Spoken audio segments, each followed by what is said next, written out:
आ जाओ।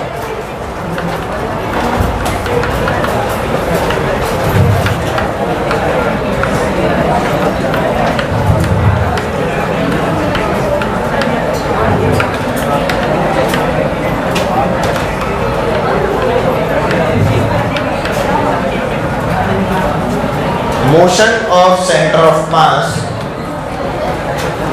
and conservation of linear momentum। Centre of मास के motion के बारे में बात करेंगे और किस तरह से लीनियर मोमेंटम कंजर्वेशन होता है इस बारे में चर्चा करेंगे। ठीक है, चलो आओ देखना। सबका ध्यान यहाँ पे, हेडिंग डल चुकी है ऊपर। आओ देख, जैसे मान लो मैं एक मास यहाँ पर लूँ, मान लो m1 मास है और एक मास यहाँ पर लूँ, मान लो कितना मास है बेटा, m2 मास है। तो बताओ ग्रेविटेशनल फोर्स है क्या इनके बीच में? क्या m1 जो है वो m2 को अपने पास खींचेगा और m2 जो है वो m1 को अपने पास खींचेगा? पक्का? ये वाली फोर्स बराबर होगी, हाँ या ना? जी m1 m2 upon r square सुना होगा। कितनी होती है ये वाली फोर्स? जी m1 m2 upon r square. जो m1 ने m2 पे लगाई उसको बोलते हैं f on 2 ड्यू टू 1। क्या बोलते हैं? f on 2 ड्यू टू, और जो 2 ने 1 पे लगाई उसे क्या बोलते हैं? f on 1 due to 2। बोलो कहते हैं कि नहीं? ये जो आप लोग फोर्सेस देख रहे हैं क्या ये इक्वल एंड ऑपोजिट है? और ये एक्शन रिएक्शन पेयर होता है। क्या होता है? Action reaction. बोलो होता है कि नहीं? Equal opposite action reaction. क्या ये बात समझ में आती है? क्या मैं ऐसा बोल देता हूँ कि F12 का जो मैग्नीट्यूड है और F21 का जो मैग्नीट्यूड है क्या वो बराबर है? और अगर मैग्नीट्यूड हटा दूँ तो क्या माइनस साइन लगा दूंगा? अल्टीमेटली दोनों फोर्सेस क्या है? सेम। अगर मैं इसको एज अ सिस्टम ट्रीट करूँ, एज अ, तो नेट फोर्स क्या है कि नहीं? नेट फोर्स क्या है? नेट फोर्स जीरो होने का सीधा सीधा मतलब क्या है कि F net on a body is what? Zero. F net zero है मतलब क्या बेटा? डीपी बाई डी टी की वैल्यू जीरो है। F is what? DP by D T है। तो याद है Newton second law, net force is DP by D T. होता था कि नहीं? Change in momentum with respect to time. याद ही नहीं आ रहा। ये जो डीपी बाई डी टी लिखा है इसमें पी क्या होता है? मोमेंटम। पी क्या होता है? और मोमेंटम होता है mv। मोमेंटम होता है मतलब ये लिखा हुआ है d by D T of m into V is equal to zero. Now what is constant? Velocity और मास? मास इज कांस्टेंट या वेलोसिटी? मास किसी भी बॉडी का क्योंकि कांस्टेंट रहता है, हम जिनकी बात करते हैं, तो क्या बेटा m dv by D T is equal to zero. m dv by D T is equal to, mass तो देख कांस्टेंट था, मास क्या था? कांस्टेंट। और यहाँ पर हम लोगों ने जो देखा उसके अंदर ये m dv by D T की वैल्यू क्या आ गई? जीरो। मतलब सोच, मास तो जीरो हो नहीं सकता, तो कौन जीरो रहा होगा? कौन जीरो रहा होगा? Acceleration. What is dv by D T? तो जीरो कौन रहा होगा? एक्सेलरेशन। अब किसी भी चीज का डिफरेंशिएशन जीरो कब होता है? जब वो वाली क्वांटिटी क्या होती है? तुम्हें याद ही नहीं आ रहा? याद आ रहा है? तो अगर मैं ऐसा कह रहा हूं कि acceleration is what? Zero, it means what? Velocity is, क्या ये वाली बात समझ पा रहे हैं? वेलोसिटी क्या हो गई? और वेलोसिटी अगर कांस्टेंट हो गई, वेलोसिटी अगर क्या हो गई, तो क्या हमें ये वाली बात पता लग गई कि पार्टिकल जो है हमारा जो, वो एक कांस्टेंट वेलोसिटी से जा रहा है। नेट फोर्स जीरो है यानी ए नेट जीरो है। क्या जीरो है बेटा? पहली बात तो ये समझनी पड़ेगी, कौन जीरो है? ए नेट। Net force zero. पूरे सिस्टम के ऊपर नेट फोर्स क्या है? क्या ए नेट जीरो होने का ये मतलब है कि पूरे सिस्टम का एक्सेलरेशन जीरो है? हाँ, पर इसका और इसका एक्सेलरेशन भी जीरो है क्या? ऐसा कुछ भी नहीं है। क्या कुछ समझ भी पा रहे हो? मैंने अभी आप लोगों को बोला ए नेट जीरो का ये मतलब नहीं है कि A1 और A2 भी जीरो है। ट्रू और फॉल्स? ए नेट जीरो तो सिस्टम का है ना। एक चीज बताए, दोनों आ तो रहे होंगे ना एक दूसरे की तरफ, असली में आएंगे कि नहीं? What does it mean? इसका भी एक्सेलरेशन है और इसका भी, पर नेट क्या है? नेट क्या है? डायरेक्शन ऑपोजिट होने के कारण। डायरेक्शन क्या होने के कारण? ऑपोजिट। इसने जो इस पे लगाया और इसने जो इस पर फोर्स लगाया, उनसे कुछ एक्सेलरेशन तो आएंगे। तो वो दोनों एक्सेलरेशन तो है, पर नेट क्या हो रहा है उसका? जीरो। नेट क्या हो रहा है? मतलब क्या सेंटर ऑफ मास जो है उसकी वेलोसिटी कांस्टेंट है। मतलब सेंटर ऑफ मास जो है उसकी वेलोसिटी क्या है? क्या ये बात समझ पा रहे हैं? अब या तो ऐसे में ए नेट जीरो हो तो वेलोसिटी क्या हो सकती है? कांस्टेंट। और ये भी तो हो सकता है कि रेस्ट पे ही हो। अरे ए जीरो का मतलब वी जीरो भी तो हो सकता है, नॉट नेसेसरीली जीरो। पर क्या v कांस्टेंट भी चलेगा और v की वैल्यू और क्या चलेगी? जीरो भी चलेगी। क्या बेटा दोनों ही चीजें पॉसिबल हो सकती हैं? तुम्हें समझ ही नहीं आ रहा? सबको समझ में आ रहा है? v अगर कांस्टेंट है तो मैं क्या बोल सकता हूँ कि सेंटर ऑफ मास की वेलोसिटी क्या है? कांस्टेंट।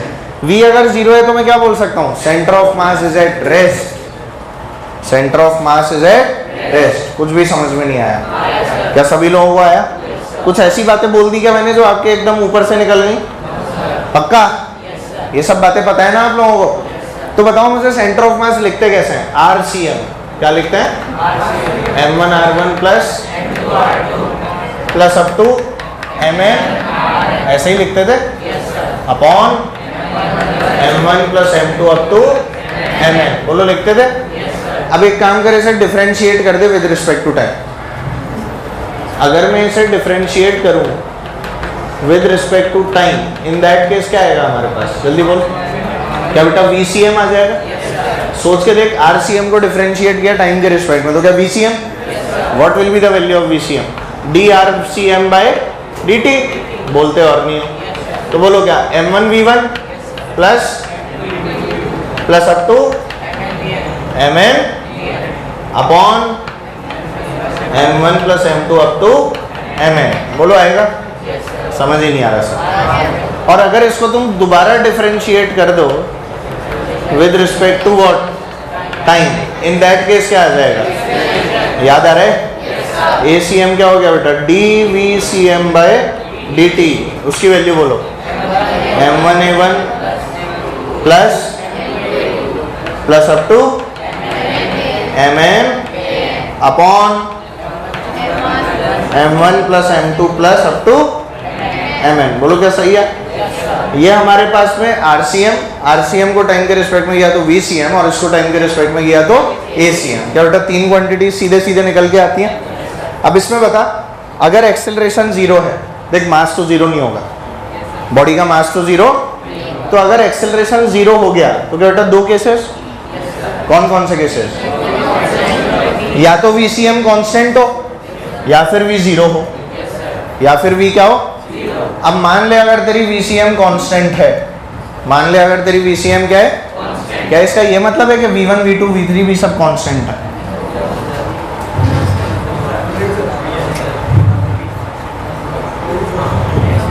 क्या VCM कांस्टेंट मींस ये सब भी कांस्टेंट है? कोई ऐसा जरूरी नहीं यार, ये तो अपने हिसाब से चेंज हो सकती है ना, पर उनका ये जो सम होके और ये डिवाइड होके जो आंसर आ रहा है वो हमेशा सेम है।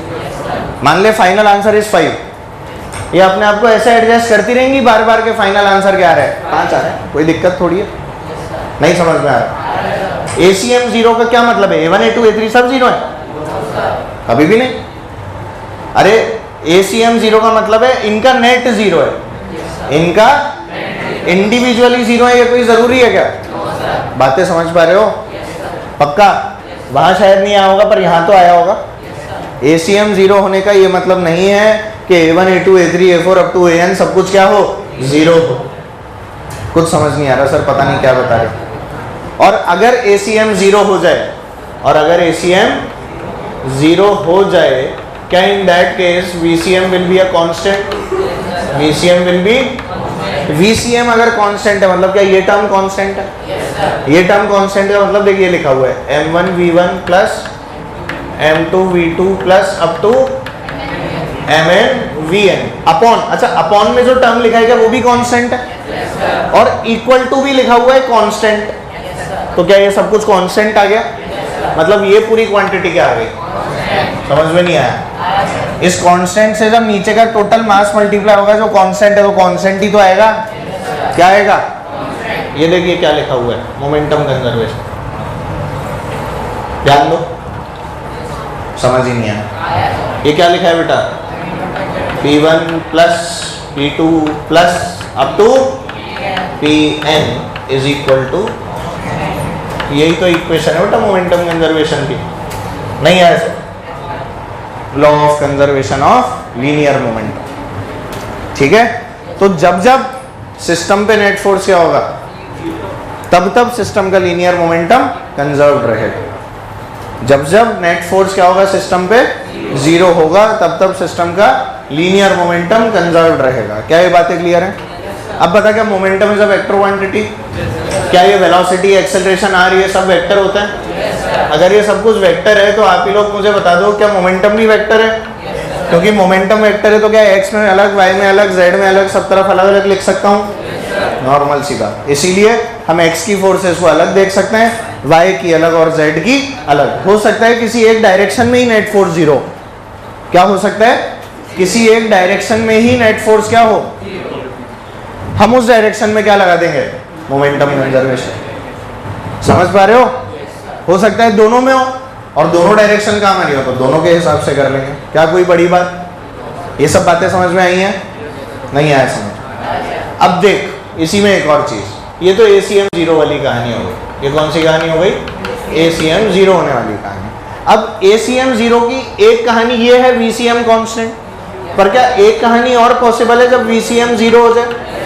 तो बेसिकली ACM जीरो के साथ अगर VCM जीरो हो गया तो एक स्पेशल केस बन गया। कैसा केस बन गया? Special case. क्या VCM zero means centre of mass is at rest? Centre of mass is at, तो when the centre of mass is at rest या VCM इज जीरो, मतलब क्या RCM इज कांस्टेंट। मतलब क्या हो गया? RCM is constant. और VCM zero का मतलब क्या है आपके पास? RCM is equal to constant. मतलब क्या मैं लिख सकता हूँ, M1R1 plus M2R2 up to Mn। क्या this is a constant quantity? याद करो, जब हम लोग क्वेश्चन कर रहे थे इनिशियली, तो मैंने आपको बोला था कि जब जब सेंटर ऑफ मास रेस्ट पे रहेगा तब तब आप ये वाली इक्वेशन यूज कर सकते हो। याद करो, याद करो। याद आ रहा है? याद आ रहा है? एक 2 किलो का, एक 4 किलो का, 4 किलो को इतना सरका है तो 2 को कितना सरकाऊं कि सेंटर ऑफ मास रेस्ट पे रहे? डायरेक्ट लगा दिया था उसमें। एक क्वेश्चन और दिया था जिसमें सेंटर ऑफ मास को मूव करा दिया था। उस क्वेश्चन में मैंने बोला था डायरेक्ट मत लगा देना, गलत हो जाएगा। याद आ रहा है? क्यों लगाया था वो डायरेक्ट? क्यों नहीं लगा पाए थे? क्योंकि सेंटर ऑफ मास रेस्ट पे। और पहले में क्यों लगाया था डायरेक्ट? इसलिए लगाया।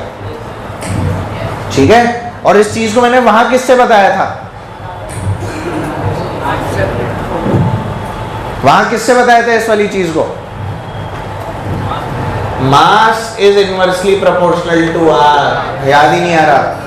तो M into R is a constant. याद ही नहीं है? Mass inversely proportional to R भूल गए? क्या मतलब है इसका?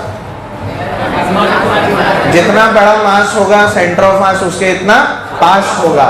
याद है? जितना बड़ा मास सेंटर ऑफ मास उतना पास। याद नहीं रख सकते? अच्छा, क्लियर हो रही है बातें? कुछ कुछ नहीं आया, कुछ भी समझ?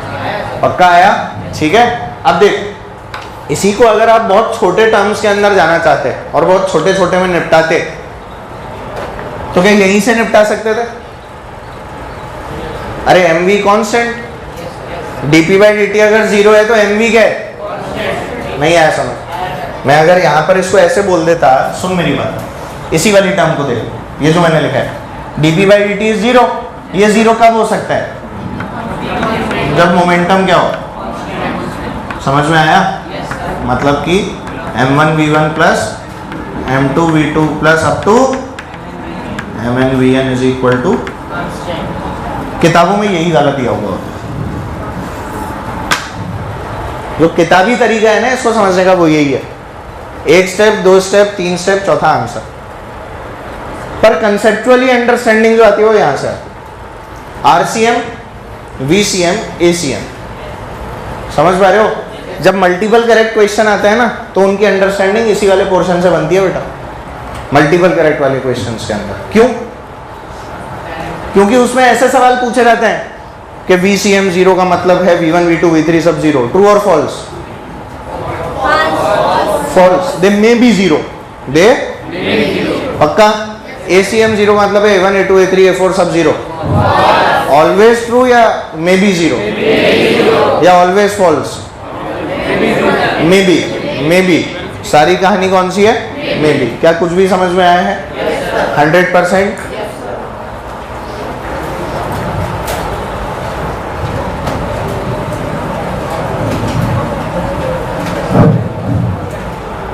यहां तक, फिर यहां से, पहले यहां से लेके यहां तक और उसके बाद में यहां से लेके वहां तक, और फिर मैं जो लिखा रहा हूं वहां तक। यदि नींद आ रही है बेटा? हैं? कुछ नया पूछो सर।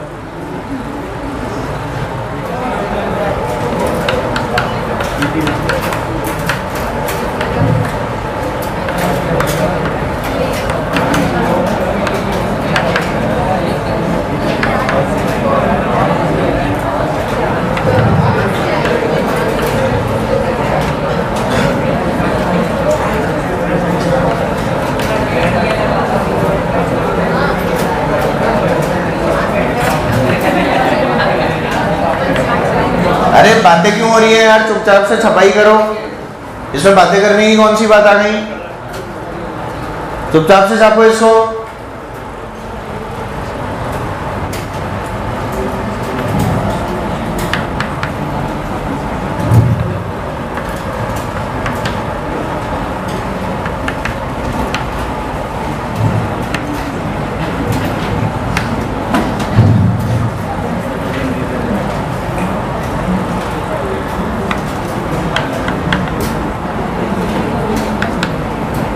आइसोलेटेड का मतलब समझते हो क्या होता है?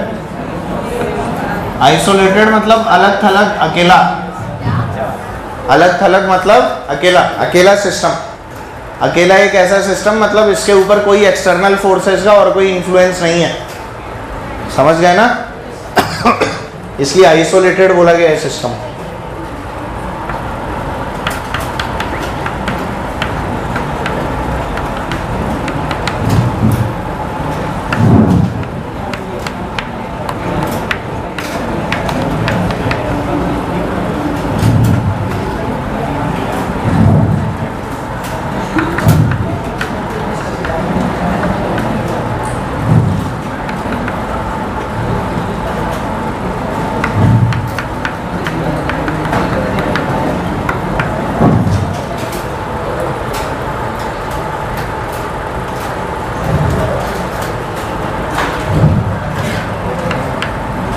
दोनों ही केस में क्या लग जाएगा? May be. यहां भी क्या लग जाएगा? May be. मैं भी नहीं, मे बी। मैं भी। बकरी कहीं के, मैं भी।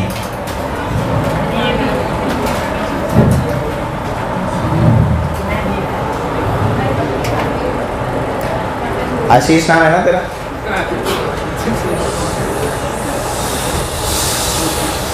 हाँ भाई, ACM 0 मतलब A1 A2 A3 0, ट्रू और फॉल्स? VCM 0 मतलब V1 V2 V3 0। पर क्या मे बी सही है? मे बी एक और लाइन लिखो। कोई बात नहीं, जो लिखवा रहा हूँ वो पहले लिख लो। लिखिए। लिखाऊं? लिखो बेटा, बहुत प्यारे बच्चे हो तुम लोग। इतने प्यारे हो कि बस मन करता है 2-4 घूंसे मार के बिठा, है ना? प्यार। लिखो, if f net equals to 0, if f net equals to 0, then kinetic energy of the body can change. Then kinetic energy of the body can change due to internal energy of the system.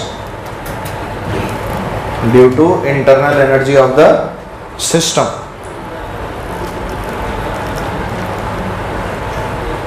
इसके bracket में लिखो सोचो, bracket में लिखो खुद से सोचो, KSS, खुद से सोचो। इसका क्या मतलब है? सोचना है। सोचने का मतलब क्या हुआ? समय दिया गया है, सोचिए और चर्चा कीजिए। चर्चा अभी नहीं, घर जाके करिए, वो आपकी इच्छा है। Keep me out of it. ठीक है, लिखा सब लोगों ने, है ना? तो मोमेंटम कंजर्वेशन की डेफिनेशन आप लोगों को दी गई है, डेफिनेशन के बाद की कहानी आप लोगों को दी गई है, सब कुछ आप लोगों को दिया गया है, जिससे हमें बहुत सारी चीजें पता लग जाती हैं। चलो बताओ, अगर सेंटर ऑफ मास रेस्ट पे है तो मोमेंटम कंजर्व्ड होगा, ट्रू और फॉल्स? अगर सेंटर ऑफ मास रेस्ट पे है तो मोमेंटम कंजर्व्ड होगा, ट्रू और फॉल्स? चल एक और स्टेटमेंट बोलता हूं, अगर मोमेंटम कंजर्व्ड है तो सेंटर ऑफ मास रेस्ट पे होगा। अगर मोमेंटम कंजर्व्ड है तो centre of mass is always at rest. क्या ये फॉल्स है? ये तो स्पेशल केस है, VCM 0 वाला। क्या स्पेशल केस है? मोमेंटम कंजर्व्ड है और साथ साथ VCM भी क्या हो गई? 0। ये तो वो वाला केस है। तो क्या स्पेशल केस है? पहला स्टेटमेंट क्या बोला था मैंने? पहला वाला स्टेटमेंट क्या था? जल्दी बता। कि अगर CM रेस्ट पे है, अगर CM तो मोमेंटम कंजर्व होगा, ट्रू और फॉल्स? ट्रू और फॉल्स? वेरी गुड, बिल्कुल सही।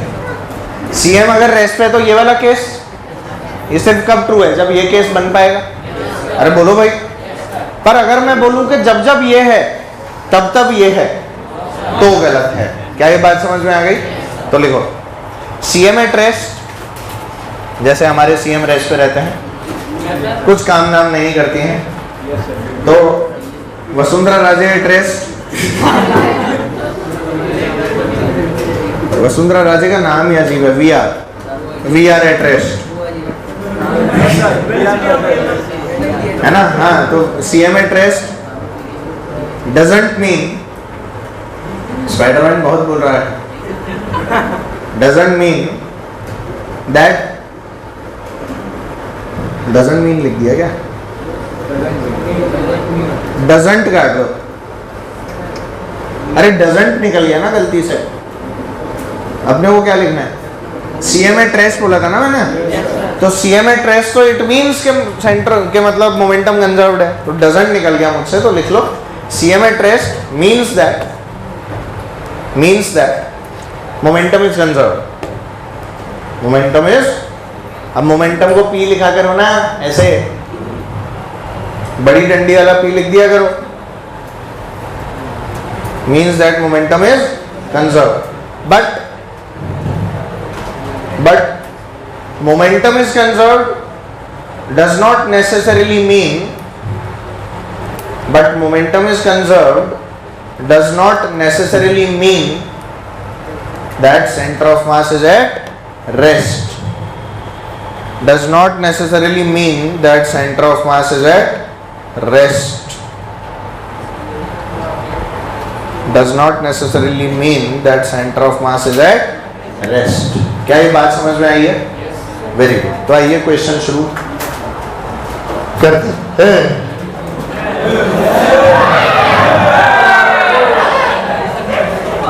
चीनी गाने वाली थी, रुक गई।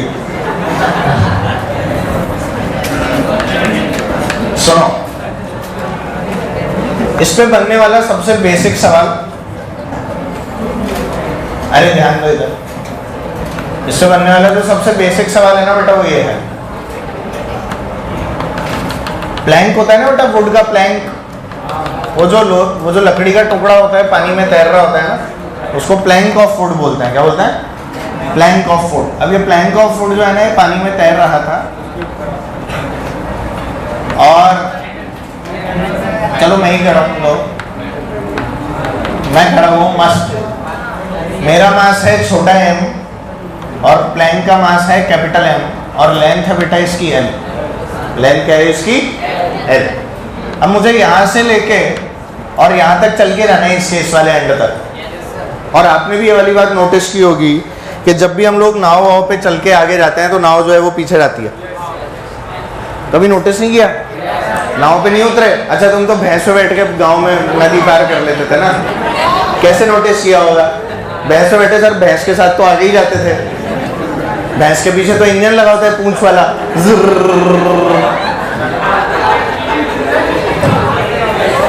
तो होता क्या है जो मैं बता रहा हूँ सब। अपन जैसे ही नदी में उतरे, पर नाव है वहां पे, है ना, नदी के अंदर नहीं जाना, नाव पे चल। तो नाव पे हम लोग आगे जाते हैं तो नाव कहाँ जाती है? जाती है ना। असली में नाव के पीछे जाने का कारण क्या होता है? बताइए, ये सब चल रहा है क्या सिस्टम? अभी सब रेस्ट पे है ना। अपने आगे जाने पे बता, क्या जितना फ्रिक्शन मुझ पे आगे लगा क्या उतना नाव पे पीछे लगा? सेंटर ऑफ मास किस पे रहा? रेस्ट पे। नेट फोर्स क्या रही? 0। सिस्टम पे नेट फोर्स क्या रही? रही कि नहीं?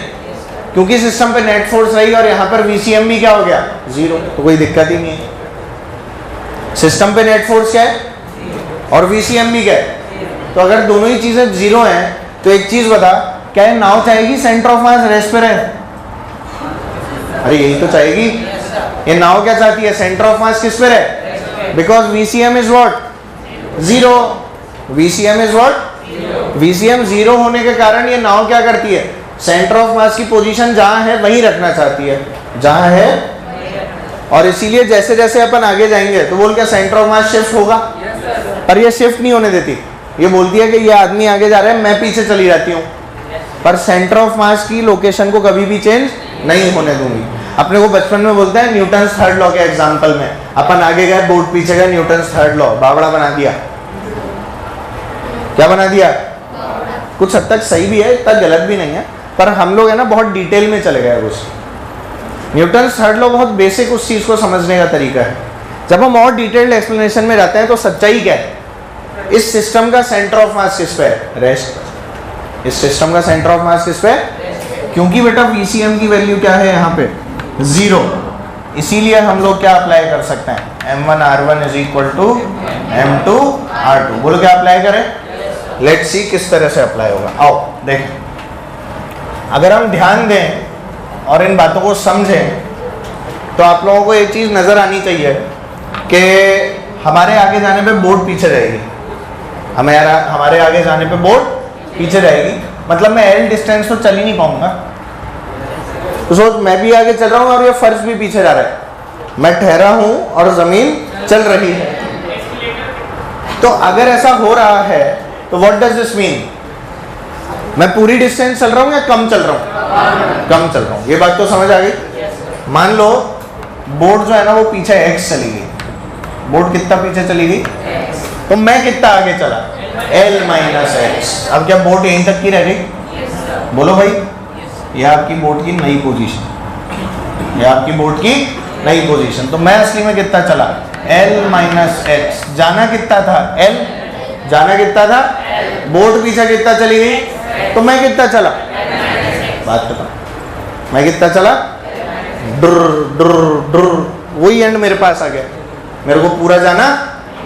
क्या ये बात समझ में आती है ना? इसीलिए बोर्ड को बांध के रखते हैं। और एक आदमी होता है, अरे भैया लाओ हाथ दे दो, मैं बिठा देता हूँ पकड़ के। बहुत इम्बैलेंस होता है ना बोट में।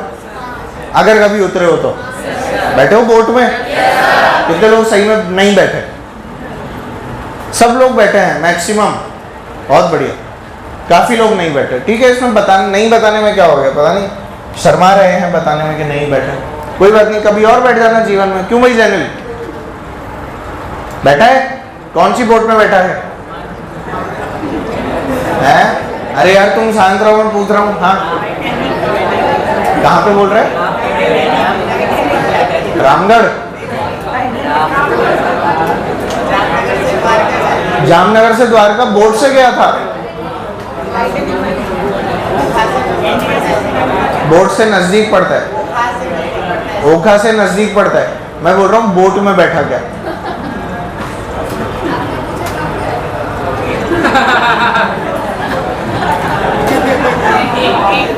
जनरल ट्राइंग टू टेक मजा।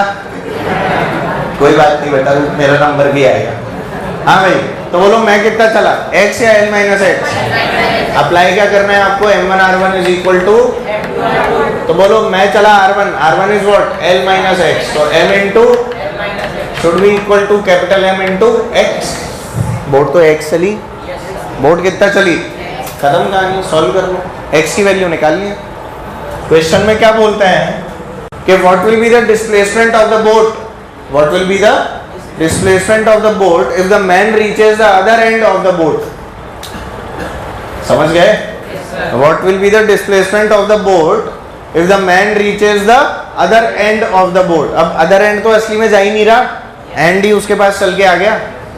तो आदमी कितना चल रहा है, L माइनस एक्स। बोर्ड कितना चल रही है, x। ये असली में क्या लिखा हुआ है पता है आप लोगों को? सुन मेरी बात, आदमी का डिस्प्लेसमेंट इधर है, बोर्ड का पीछे है, तो असली में ये लिखा हुआ है m into L minus x. ये डायरेक्शन पॉजिटिव मान रखी है और ये वाली क्या मान रखी है, और minus capital M into x is equal to 0। असली में तो ये लिखा है ना बेटा, m1 r1 plus m2 r2 is equal to constant वाली टर्म याद है? असली में तो ये लिखी हुई है, वो तो ये उधर जाके ऐसा हो गया। तो ये डायरेक्ट ये लिख दूं तो चलेगा? जो एक तरफ जा रहे हैं उनको एक तरफ रखो, जो दूसरी तरफ जा रहे हैं उनको एक तरफ रखो। एक LHS एक RHS, खत्म। क्या ये बात समझ में आती है? Very good. तो बोलो क्या आ जाएगा यहाँ से, ml minus mx is equal to क्या बेटा, कैपिटल mx। बोलिए x इधर ले जाऊं तो m प्लस m कॉमन आ जाएगा, तो x की वैल्यू क्या आ गई, ml upon m plus m। बोलो आया कि नहीं आंसर? समझ ही नहीं आया सर, पता नहीं क्या हो गया जीवन में। अरे आ गया, बहुत बढ़िया। हाँ क्या चीज नहीं है, क्या चीज नहीं है शुरुआत में, ये तो बता। अभी तो बताया कैसे जा रही है, क्यों जा रही है, क्या बताया था मैंने? बोल। मैंने बोला जमीन चल रही है, मैंने बोला बोट चल रही है। बोट में बैठा है, बोट में आगे गया तो बोट हिलती डुलती नहीं थी, पीछे नहीं जाती थी, तेरे को पता नहीं लगता था। तो बस अब बता रहा हूं ना, होता है ऐसा। असली में हम जब आगे जा रहे होते हैं तो बोट कहाँ जा रही होती है? आप इसको ऐसे इमेजिन नहीं कर पा रहे, मैं समझ पा रहा हूँ। जैसे आप थोड़ा ठेले टाइप के लोग हैं, आप एक काम करो, ठेले पे चढ़ जाओ। आप ठेले पे चढ़ो, ठेले के ऊपर 4 कदम आगे चलो, तो बोल क्या ठेला पीछे जाएगा? Very good, now you are getting it. See I told you.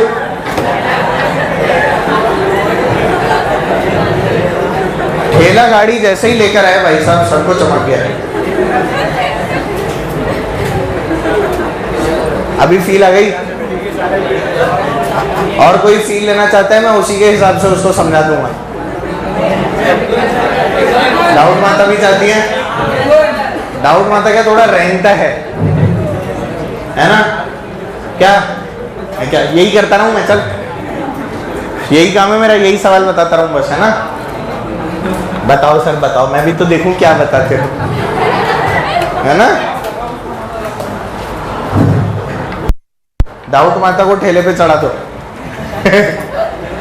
और ठेले के साथ इसको दोनों को धक्का दे दो।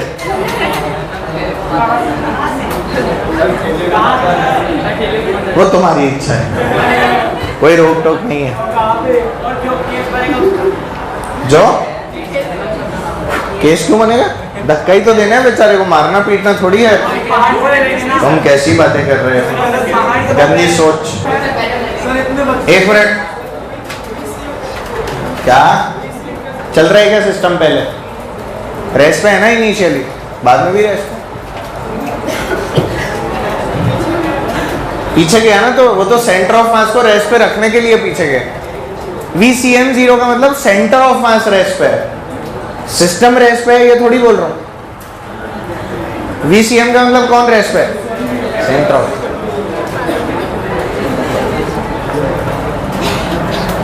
आओ नया सवाल।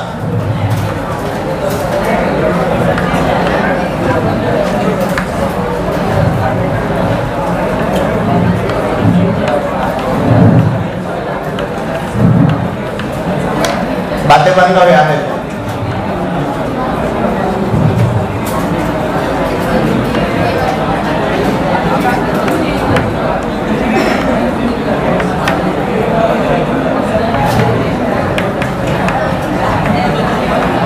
ये बोट है,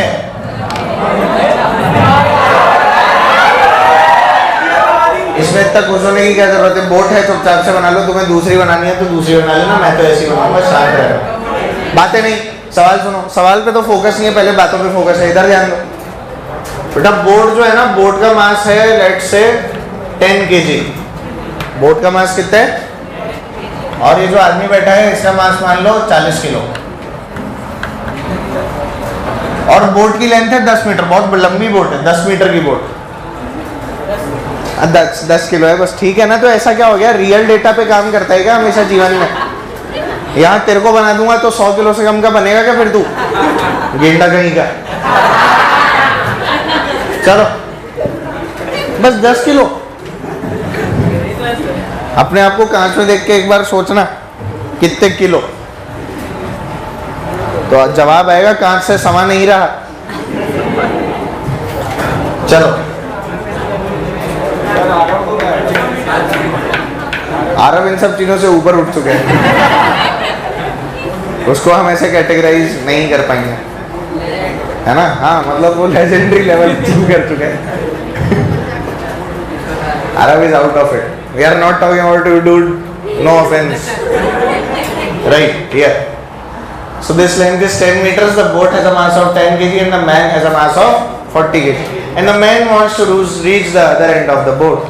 Man wants to reach the other end of the boat. So what will be the displacement of the boat in this case?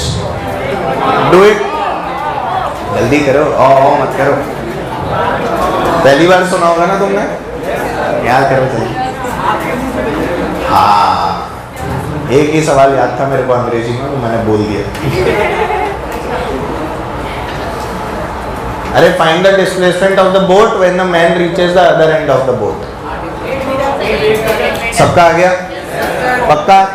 मतलब सोच आदमी को सिर्फ 2 ही मीटर चलना है, कितनी जोरदार बात है। आदमी को सिर्फ कितना चलना पड़ रहा है, दैट्स इट। 8 मीटर तो बोट ही डिस्प्लेस हो गई, 8 मीटर कौन डिस्प्लेस हो गई। तो अगर मान लो बोट पीछे की तरफ कितना चली गई बेटा, x। अरे मान लो बोट पीछे कितना चली गई, तो आदमी तो आगे गया ना, आदमी आगे कितना गया, l माइनस x। खत्म। यहां पर l की वैल्यू क्या है, 10। तो चाहो तो ये एक्सप्रेशन याद रखो और चाहो तो अप्लाई कर लो, कोई बड़ी बात है क्या। तो बोल बोट के लिए क्या बेटा 10x, बोट के लिए क्या हो गया, और आदमी के लिए 40 इंटू 10 माइनस एक्स। ये सबने अप्लाई किया। What is the value of x, बोलते हो नहीं क्या बेटा, 8 मीटर। आंसर, दैट्स इट, हो गया।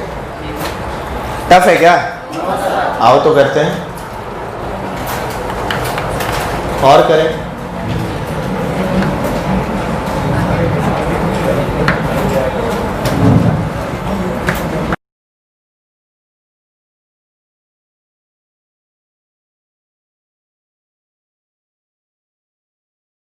अबे सुर में तो गाओ,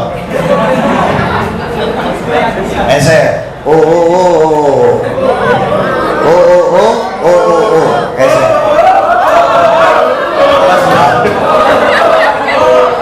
सुनो सुनो, इस बार 2 लोग बैठने वाले हैं।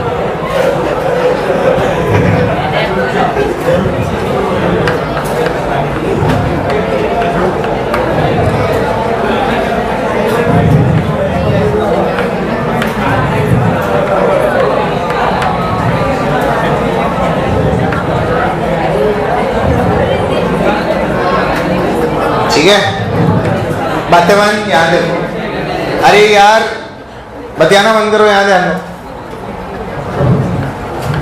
फोन पे जब देखो जब चटियाते रहेंगे, यहाँ सारे बतियाते रहेंगे, करते क्या हो तुम लोग।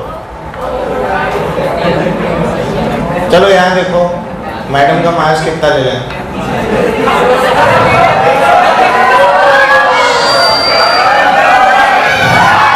मैं ना सुन लो, चांटा मार देना है पिया रहा, शांत रहो, बहुत हो गए, फालतू में क्यों चिल्ला रहे। चलो यहाँ देखो, ठीक है, क्या मस्त लगाया है। मेरा मार्क्स क्या ले लें, 70 किलो 80 किलो। चलो 80 मान लेते हैं, वैसे तो मैं इससे बहुत हल्का हूँ।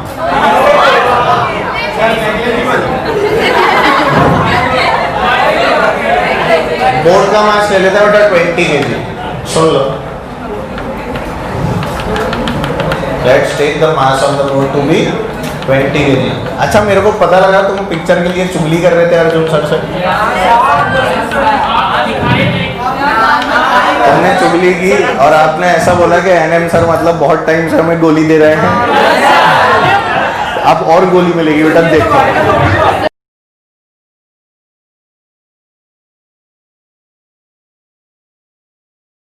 20 किलो, 50 किलो, 80 किलो, ध्यान दो, ठीक है। और बोट की लेंथ कितनी ले लेते हैं अपन लोग? Let's take it to be 20 metre, ठीक। दो क्वेश्चन है। सबसे पहला, find the displacement of the boat if NM sir and MM madam interchange their positions,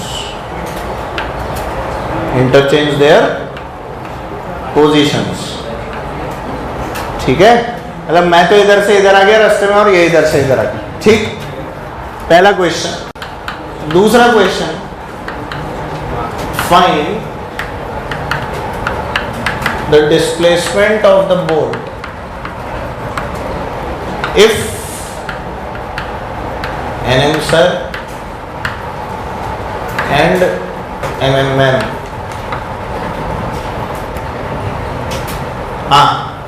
meet at the center of the boat। बस आगे इमेजिन नहीं करना, बस मीट। सवाल इतना ही, नो इमेजिनेशन सवाल। यहां तक बना के आंखें बंद, सारा ध्यान सवाल में, ठीक है। चलो 1 मिनट सवाल करो, मैं आता हूं। हाँ, आंसर बताओ पहले पार्ट का है। First part. अच्छा, फर्स्ट पार्ट में क्या, मैं पूरा इधर पहुंचूंगा, ये पूरा इधर। अब जब मैं यहां पहुंच जाऊंगा और ये इधर पहुंच जाएंगी, तो सोच, पहले तो इमेजिन करके सिचुएशन किस तरह की है। मान ले बोट जो है वो पीछे चली गई है, मान लिया मैंने, मुझे पता नहीं है, बोट तो उधर भी जा सकती है ना। मैंने तो मान लिया इधर चली गई, मान लिया, वो अपने आप साइन आ जाता है, तो उससे हमें पता लग जाता है, ठीक है। तो बोट अगर उधर एक्स चली गई, तो मैं कितना चला? 20 माइनस एक्स। मैं कितना चला? बोट की पोजीशन कहीं यहाँ हो चुकी होगी ना, तो इस वाली पोजीशन पे मैं कितना चलूंगा? 20 माइनस एक्स। बोलो सही है। जबकि अगर मैडम के बारे में बात की जाए, तो उनको अब यहाँ से यहाँ तक पहुँचना है, तो क्या उनके लिए 20 प्लस एक्स हो गया? ये बात समझ आ गई? Very good. अगर इतनी बात क्लियर है तो फिर तो क्वेश्चन ही हो जाएगा। तो बोलो मेरे लिए क्या लिखा मैंने?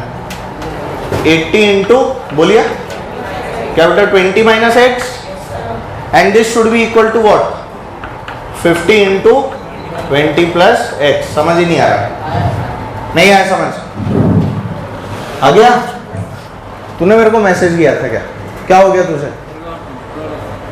नहीं देखा है अभी?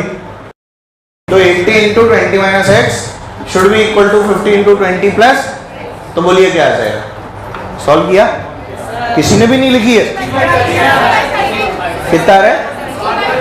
60/13। अगर ये इक्वेशन लिखी है तो सही आया होगा। तो x की वैल्यू कितनी आ गई? 60/13। यही है क्या सबका? श्योर है?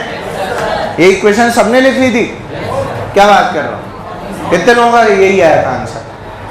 1 2 सॉल्व कर रहे थे, तो हाथ क्यों नहीं उठा रहे? आंसर आया था 60/13 आ रहा था। इस वाली इक्वेशन से मैं सॉल्व करके लिखूं? नहीं कर रहा ना सॉल्व? ठीक है। सेकेंड पार्ट के अंदर क्या हुआ बताइए क्वेश्चन के? मैं भी बीच तक गया और ये भी बीच तक आई। बीच का मतलब 10 मीटर, बीच का मतलब 10 मीटर। अब मेरे को 10 मीटर चलना है या 10 माइनस एक्स, और मैडम को 10 प्लस एक्स। समझ ही नहीं आया? सबको दिख गया? तो लेट्स सी, बोलो क्या हो जाएगा? 80 इंटू, बोलो 10 minus x should be equal to 50 into 10 plus x, क्योंकि सेंटर पे मिलना था। कहाँ मिलना था? सेंटर पे। और सेंटर कितनी दूरी पर है? 10 मीटर की दूरी पर। तो मेरे को x कम चलना है और मैडम को x ज़्यादा चलना है, क्योंकि बोट मेरे पैरों के नीचे से जा चुकी है। क्या ये बात क्लियर होती है? Very good. तो बोलो यहाँ से कितना आ गया? किसी ने किया था? कर लिया था? मैं सॉल्व कर देता हूँ, मुझे तुम पे भरोसा कम ही हो रहा है। तुम्हारी शक्लें ऐसी ही बनी हुई हैं कि छोड़ो ना सर, खुद से करो। इज इक्वल टू 500 प्लस क्या बेटा 50x, क्या ये 130 हो गया और ये 300 हो गया, 0 0 तो 30/13। आंसर क्या आ गया 30/, तो तुमने 3 से 3 नहीं काटा, फिर काट दिया होगा ना, और आंसर आ गया 0/1 मतलब 0। वेरी गुड, मेरे को लग ही रहा था, है ना, आ गया था ये यार, आपने खुद ने निकाला, इससे ज्यादा खुशी की बात क्या हो सकती है। बहुत ही बढ़िया बात, वेरी गुड, है ना। आओ चलो और करें क्वेश्चन।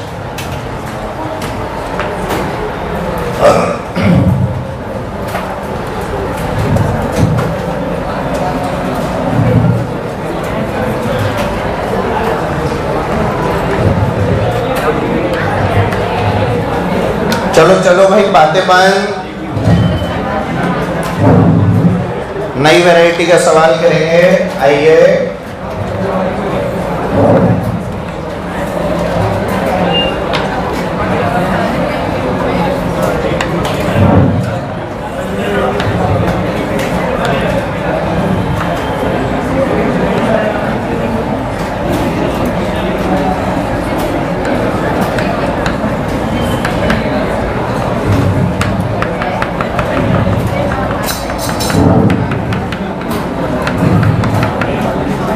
चलो इधर आओ, सभी लोग यहाँ ध्यान दें और समझें इस चीज को।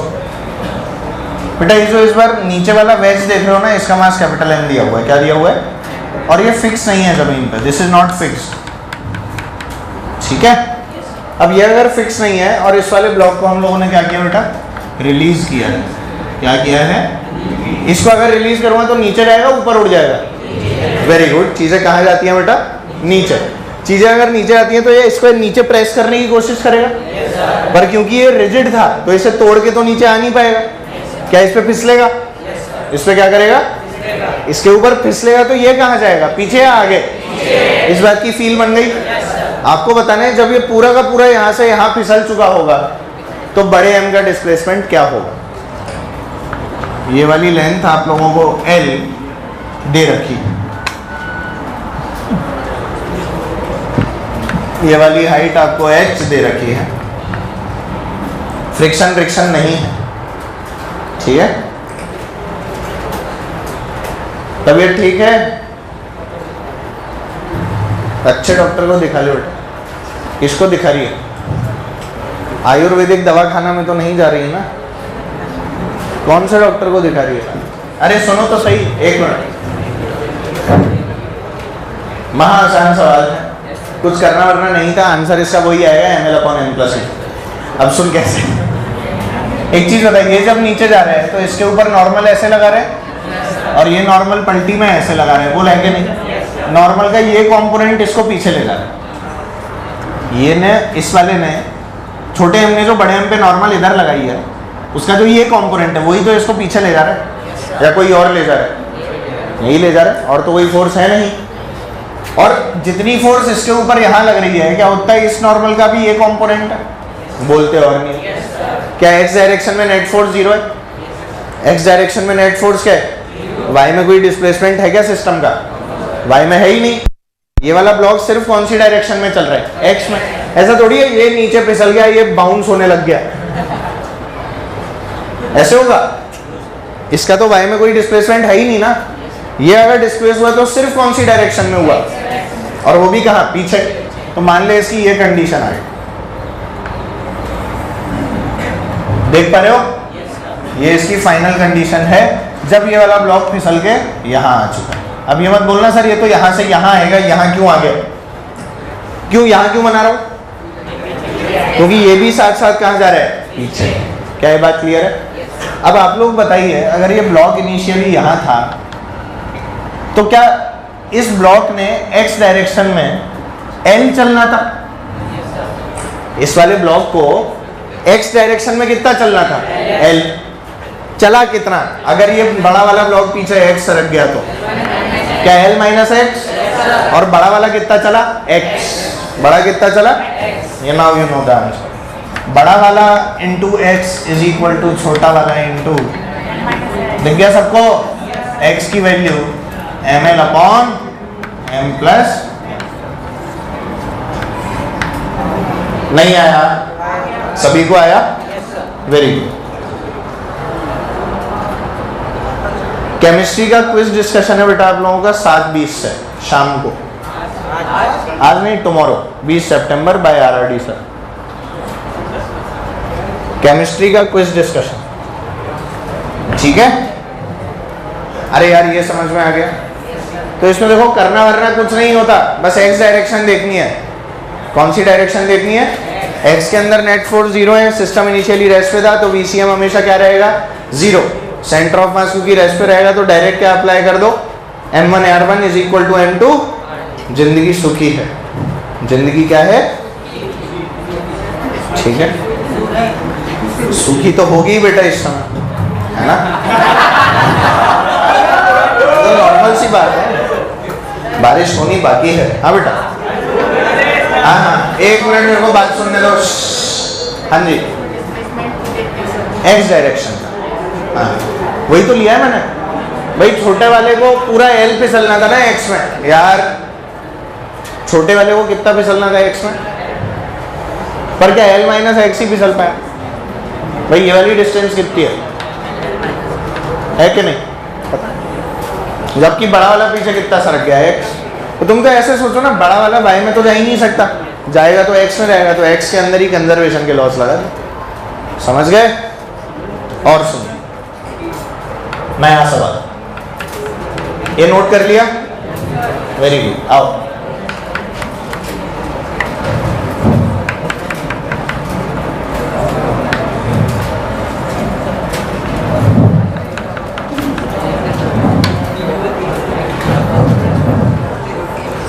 भाई बीके जी,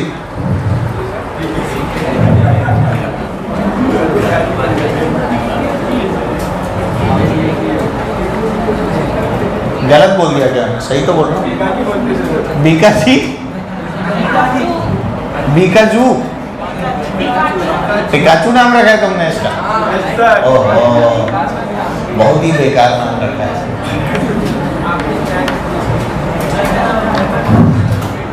पिकाचू नाम रखा है तेरा?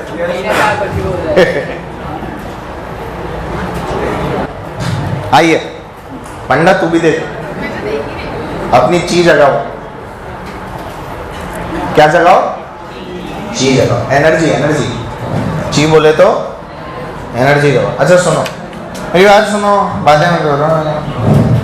क्वेश्चन बोला कि इस मास को ऐसे रिलीज कर दिया, क्या कर दिया बेटा? इसे this mass is release from rest under this condition. ये बेटा यहाँ पर एक रिंग है जो इस वाली रॉड के ऊपर फ्री टू मूव है, फ्री टू स्लाइड है, ठीक है? और कोई अनाउंसमेंट भी है क्या? एक और आया है आप लोगों के लिए खास। छोटा एम बड़ा एम, ये बातें क्लियर है? ये जो छोटा एम और बड़े एम की हम लोग बात कर रहे हैं, इस पर ध्यान देना बेटा। इस बड़े एम को हमने यहाँ से रिलीज कर दिया और बोला कि फाइंड द डिस्प्लेसमेंट ऑफ छोटा एम। ये जो रिंग है, ये रिंग का मूवमेंट इसके ऊपर फ्री है, फ्रिक्शन लेस है। ये सरफेस कैसा है? इसको एम को रिलीज किया तो बोलिए नीचे जाएगा। इसके नीचे जाने से रिंग कहाँ जाएगा? आपको बताना है डिस्प्लेसमेंट ऑफ द रिंग क्या होगा जब ये बड़ा एम वर्टिकल पोजीशन में आ जाए। करिए, find the displacement of the ring, find the displacement of the ring when the block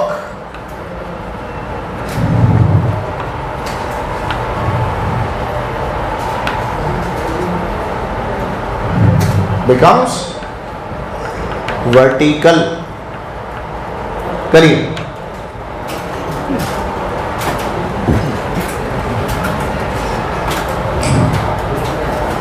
आओ चलो चेक करें। सुनो, 1 मिनट बात करो, सुनिए। अगर मैं इसको रिलीज करूंगा और ये वर्टिकल हो जाएगा तो कैसा केस बनेगा? सुनना, आपस में बातें बंद हो जाए और यहां देखें। सुनिए बेटा, प्लीज ध्यान दो, सुनो।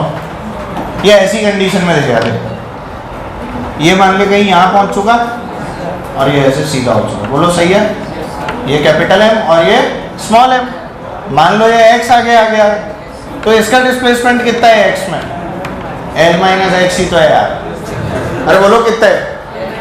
वाई में है क्या इसका मूवमेंट? इसका है वाई में, पर एक्स में भी तो डिस्प्लेस हो रहा है। इसका तो वाई में मूवमेंट ही नहीं है और सिस्टम पे नेट फोर्स वापस से क्या है? 0। बोलो है कि नहीं? क्योंकि सारी कहानी वैलिड है, VCM की वैल्यू 0 है। It means what? M1R1 equals to M2। तो बोलिए कितना चला? अरे ये कितना चला? x और कैपिटल M कितना चला? बस हो गया? समझ ही नहीं आया? तो बोलो इस बार क्या आ गया? mx plus capital mx is equal to ml। मतलब कि इस बार x की वैल्यू क्या है? ml अपॉन छोटा m प्लस बड़ा m। अरे ध्यान दो, इस बार बड़ा ml upon m plus m आया है। बस ये मास मैंने चेंज करके आप लोगों का आंसर चेक करना चाहा था। मुझे लगा था इस बार कुछ लोग कर लेंगे सही, क्योंकि ये पैटर्न भी वही है, ये पैटर्न भी वही है। देखो मैंने बहुत सारे सवाल कर दिए जिनका आंसर सेम है। जिनका आंसर क्या है? सेम है। अब आप लोगों को सोचना है कि ऐसा क्यों हो रहा है। समझे? ये बात जरूर से सोचिए। पर अब इस क्वेश्चन को अगर मैं भारी बनाना चाहता था और जेईई एडवांस लेवल का करना चाहता था, इन दैट केस फिर वो क्या करना होगा? क्या रास्ते में पूछ लूं? वर्टिकल नहीं करते, रास्ते में पूछ लेते हैं। कहां पूछ लेते हैं? तो इसी क्वेश्चन को भारी करने के लिए मैंने क्या कर दिया, मैंने बोला कि रिंग का डिस्प्लेसमेंट तब निकालो, रिंग का डिस्प्लेसमेंट जब ये वाला जो ब्लॉक है ना ये वर्टिकल नहीं हुआ हो, यानी रास्ते में ही हो और हॉरिजॉन्टल से कुछ एंगल थीटा बना दे। मतलब ये वाली कंडीशन।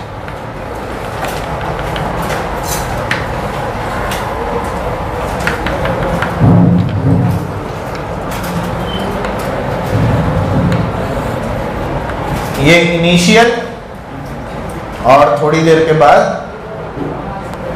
ये कौन सी कंडीशन हुई बेटा? फाइनल।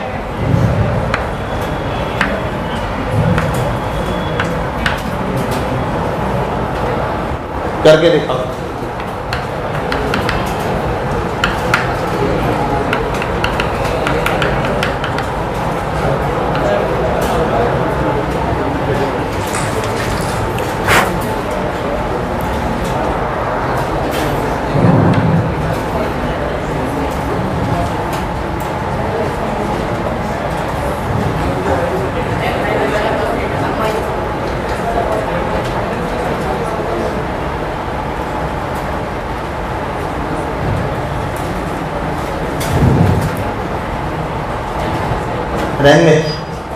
मैंने सही चेंज कर करके बोलता रहता हूँ, कुछ तो मैच कर ही जाएगा, है ना।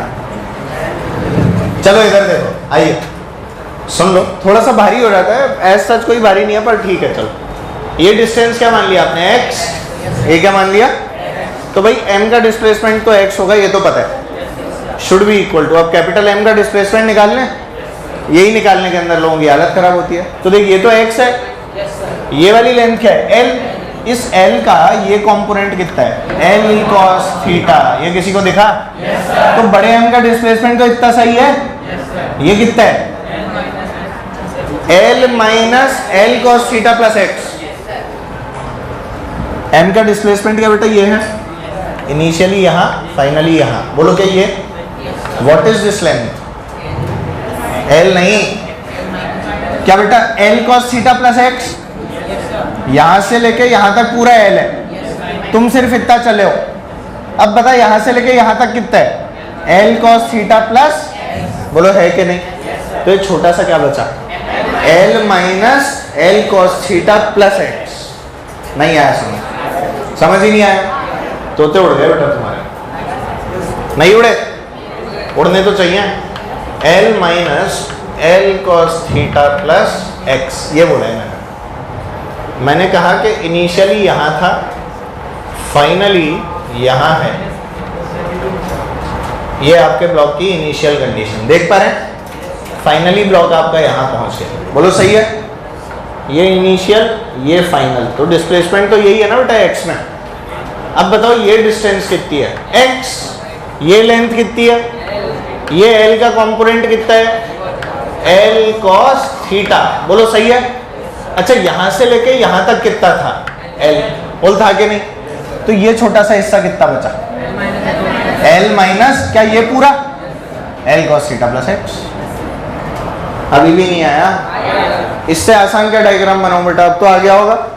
वेरी गुड, पुट कर दो वैल्यू। क्या हो गया? M into L minus L cos theta minus x. Solve कर लो। मैं करूं? M x equals to M L minus M L cos theta minus M x. तो x की वैल्यू क्या आ गई? M L minus M L cos theta upon छोटा m प्लस, किसी का आया था क्या? किसका आ गया था? यही आया था। Very good. और कोई? वेरी नाइस यार, ये कुछ समझ में भी आया है या आप लोग लोटियां लगा रहे हैं? इसमें लोट तो नहीं रहे? आसान है ये सब, सोचो तो, अप्लाई करो तो। कुछ आया समझ में? अभी क्या किया मैंने? श्योर? कॉन्फिडेंट? ठीक। चलो तो आगे का अगली क्लास में करते हैं।